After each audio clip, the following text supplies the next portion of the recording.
আসসালামু আলাইকুম ও রহমতুল্লাহ। গত ১৯ তারিখ শুক্রবার আমরা গিয়েছিলাম কড্ডার মোড় নামক জায়গায়। চট্টগ্রাম থেকে ছেড়ে আসা উত্তরবঙ্গের একটি বাসে আমাদের কিছু সামুদ্রিক মাছ পাঠানো হয়েছিল, প্রায় ২০ কেজির মতো, যেখানে লইট্টা, মধুবাইলা, টাইগার চিংড়ি বেশ বড় সাইজের। আমরা ভোর রাত্রের দিকে বের হয়েছিলাম, তখন প্রায় ৩:৩০টার পরে। যখন যাচ্ছিলাম তখন শহর প্রায় জনমানবহীন ছিল, দু এক জায়গায় কিছু লোক ছিল। আমরা কড্ডার মোড়ে গিয়ে পৌঁছালাম প্রায় ৪:৩০টার দিকে। আমরা অপেক্ষা করছিলাম ফ্লাইওভারে এখানে কখন চট্টগ্রাম থেকে ছেড়ে আসা বাস এখানে এসে পৌঁছাবে এবং আমাদের ফোন দিলে আমরা আমাদের মাছগুলো রিসিভ করব কর্কশিটে রাখা। অলরেডি অনেক মানুষজন এসেছে, দেখছি যে বিভিন্ন জেলায় ট্রান্সপোর্টের মাধ্যমে মাছ পাঠানো হচ্ছে, আনা হয়েছে।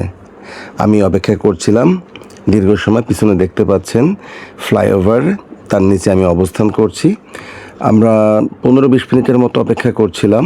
আমরা সিএনজি রিজার্ভ করে নিয়ে গিয়েছিলাম যেন আমরা তাড়াতাড়ি ফিরতে পারি। কিছুক্ষণের মধ্যে আমাদের বাস চলে আসলো। আমরা আমাদের কাঙ্ক্ষিত কর্কশিটটা পেলাম, আমাদের বক্সটা পেলাম। আমার ঠিকানায় চলে আসলে এই প্রথম আমাদের একটা ডেলিভারি ছিল। আমাদের আসলে এটা একটা প্রথম জার্নি ছিল যে আসলে এত রাত্রে, ভোর রাত্রে মাছ আনতে কড্ডার মোড়ে যাওয়া। কারণ চট্টগ্রাম থেকে একটা অর্ডার করে একটা বড় পার্সেল আসলো এবং এখন থেকে নিয়মিত আসছে আমাদের মাছ, বিভিন্ন সামুদ্রিক আইটেম। আপনারা যে কোনো আইটেম, অক্টোপাস, কাঁকড়া, স্কুইড, ললিগো, সেপিয়া, যে কোনো আইটেম খেতে চান আমাদের জানাতে পারেন।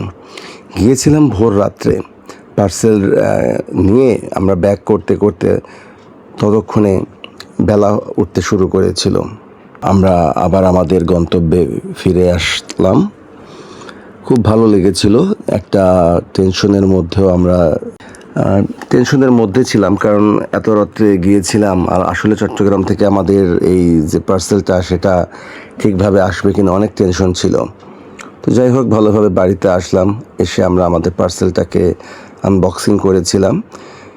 বেশ কিছু আইটেম ছিল, সব কিছু ভিডিওতে দেখানোর সুযোগ হয়নি। এখন থেকে প্রতি সপ্তাহে আমাদের ১-২টো করে পার্সেল আসবে ইনশাল্লাহ। কারণ আসলে সামুদ্রিক আইটেমগুলো সবারই খুব পছন্দ। ধন্যবাদ সবাইকে, আজকে এই পর্যন্তই।